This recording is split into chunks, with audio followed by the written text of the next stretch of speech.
Jika 2024 Capres yang menang adalah orang yang didukung Amin Rais, lalu ternyata sudah ada amandemen soal jabatan Presiden bisa 3 periode, tentu kubu Amin Rais yang diuntungkan. Amin Rais serang Jokowi, Megawati turun gunung dan pasang badan.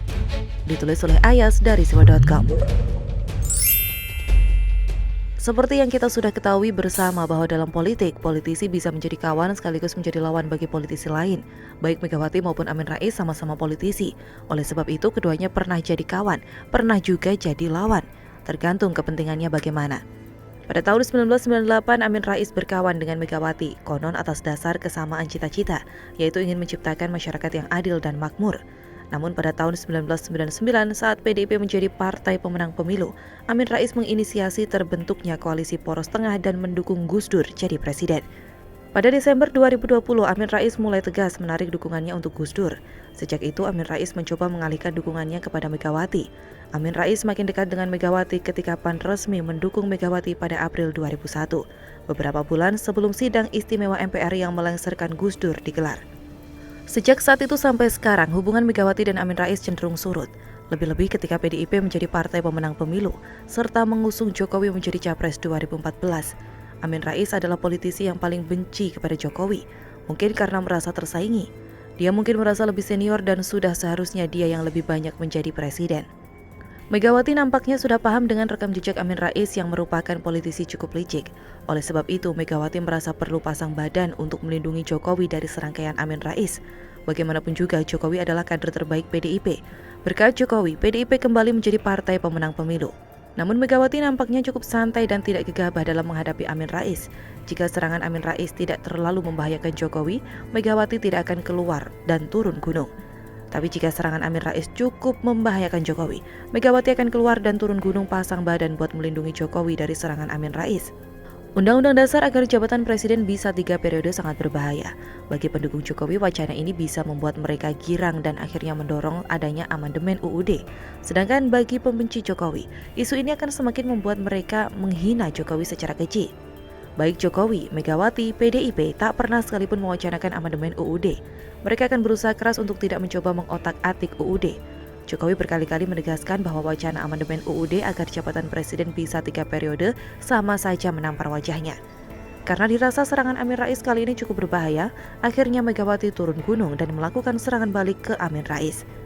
Megawati angkat bicara soal adanya tudingan Presiden Joko Widodo hendak menjabat 3 periode dengan cara mengamandemen UUD 1945. Megawati pasang badan untuk membela Jokowi dari tuduhan yang kali pertama dilontarkan politikus senior Amin Rais tersebut. Jokowi disebut berkeinginan katanya 3 periode, yang ngomong itu yang kepengen sebetulnya. Siapa tahu suatu saat dia bisa 3 periode, kata Mega dalam acara peluncuran buku berjudul Merawat Pertiwi, Jalan Megawati Melestarikan Alam secara virtual Rabu 24 Maret 2021. Mega menilai tudingan bahwa Jokowi menginginkan menjadi presiden 3 periode sama sekali tak berdasar.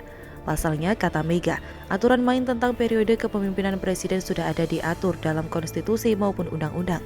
Lagi pula, Megawati menegaskan, Jokowi tak bisa sembarangan melakukan amandemen UUD 45. Saya kira orang yang paling paham dengan watak Amin Rais adalah Megawati, sebab keduanya politisi satu angkatan, pernah menjadi kawan sekaligus lawan. Saya kira Megawati paham maksud tersembunyi dari Amin Rais atas tudingan tersebut. Bukan tak mungkin jika Amin Rais lah yang sebenarnya ingin ada amandemen UUD agar jabatan presiden bisa 3 periode. Namun dengan cara menuduh Jokowi, jika sampai nanti benar-benar ada amandemen, jatah Jokowi tinggal 1 periode. Itu pun kalau Jokowi mau maju dan menang. Jika 2024 Capres yang menang adalah orang yang didukung Amin Rais, lalu ternyata sudah ada amandemen soal jabatan presiden bisa 3 periode, tentu kubu Amin Rais yang diuntungkan.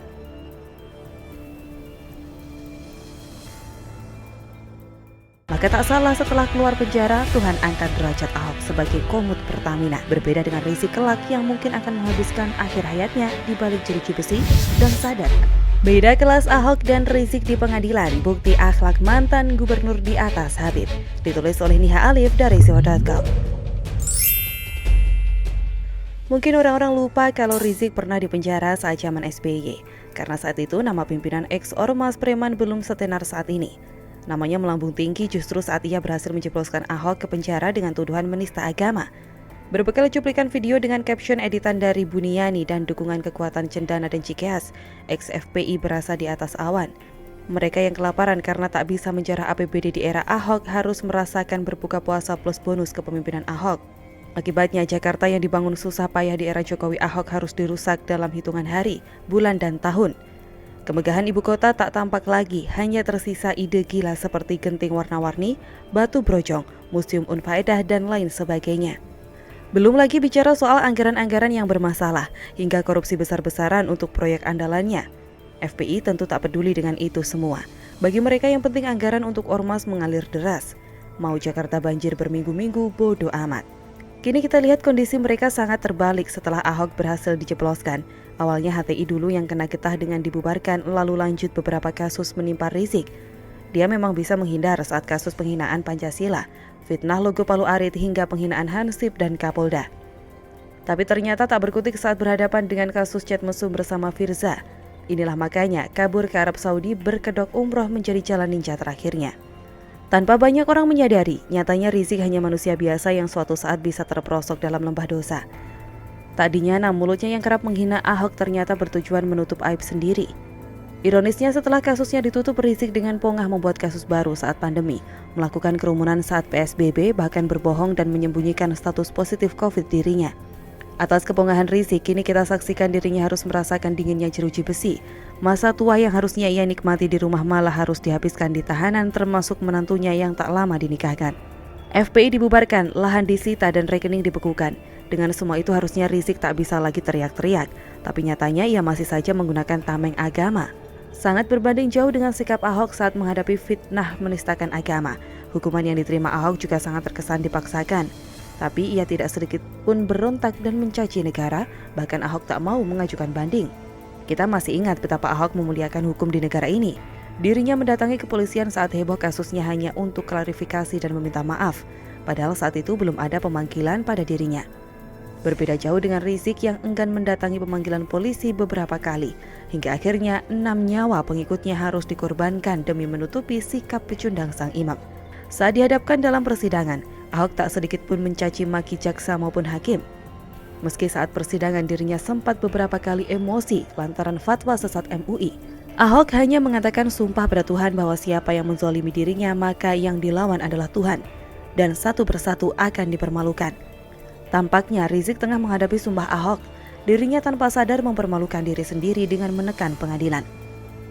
Meski dirinya bisa meminta sidang secara offline setelah mengeluarkan sumpah serapah, tapi itu semua tak akan mengurangi hukuman yang akan diterima. Sejatinya jaksa dan hakim juga manusia biasa yang punya perasaan. Sikap benggal Rizik pada akhirnya hanya akan menambah masa hukuman. Kalau jadi hakim, pasti kita semua akan memberi hukuman maksimal atas konsekuensi permintaan macam-macam Rizik dan sikap berontaknya. Akhirnya kita tahu betapa akhlak Ahok sangat jauh lebih mulia ketimbang akhlak Rizik, membuktikan bahwa sang mantan gubernur jauh lebih baik ketimbang Habib-Habiban. Semoga kita bisa mengambil pelajaran dari keduanya, bahwa baik buruknya perilaku seseorang tak terpengaruh pakaian putih dan sorban serta gelar keagamaan. Tapi lebih penting lagi, bagaimana orang tersebut menunjukkan akhlaknya serta cara orang tersebut mematuhi hukum. Maka tak salah setelah keluar penjara, Tuhan angkat derajat Ahok sebagai komut Pertamina. Berbeda dengan Rizik kelak yang mungkin akan menghabiskan akhir hayatnya di balik jeruji besi dan sadar akan banyak orang yang melupakannya.